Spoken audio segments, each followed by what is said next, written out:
909 back for another episode of Reading the Wrong Way. In this episode, I'm going to be reviewing the first volume of Afterschool Charisma by Kumiko Suekane. This series is rated OT for older teens with good reason. There are multiple scenes that are sexually explicit, as well as a dark, possibly sensitive subject matter. A basic knowledge of historical figures in this series will help you better understand it, though it isn't really necessary. There are currently 9 volumes and it's still ongoing in Japan. The story is centered around Shiro Kamiya, who attends St. Cleo Academy.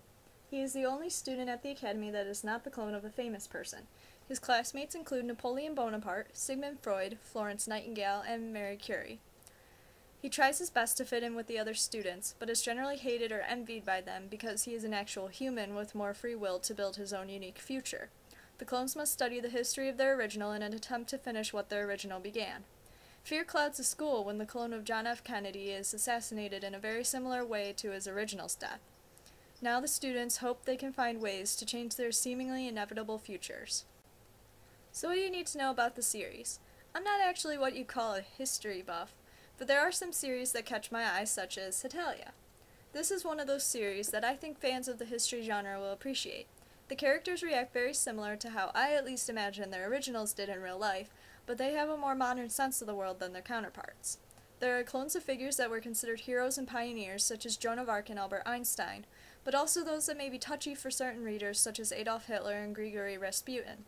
Because they are in essence the same being but with slight personality differences, they do not always behave as one would assume or remember their counterpart behaving. This series certainly takes a reader with an open mind to appreciate it. To me, this series floats somewhere in between a shoujo shonen genre. Being teenagers, the characters can't help crushing on one another.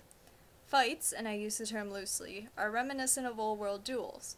Most fighting is a battle of wits, 2 people either outwitting or analyzing the other person until emotional damage is done. The art style comes off as a little bit of shoujo to me, with attractive males and voluptuous females that have a sort of light and airy feeling to them. There's a short comic at the end of the volume that reflects on a scene in the manga. It's a common scene in teenage manga where the girls of a series get together in a private conversation about their developing bodies. Much like Freud, I think this comic will entertain male readers more than female readers.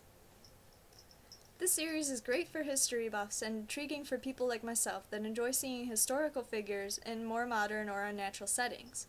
There are quite a few mature themes, as well as some dark cryptic topics that aren't suitable for all ages. Overall, it's an enjoyable series with a dark twist on what we know about historical figures represented. See you next time! When I was given freedom, oh, all I did was flee. When I turned back, there was nothing to see. You closed your doors before I could open mine. Now I know, now I see, it was a wasted time.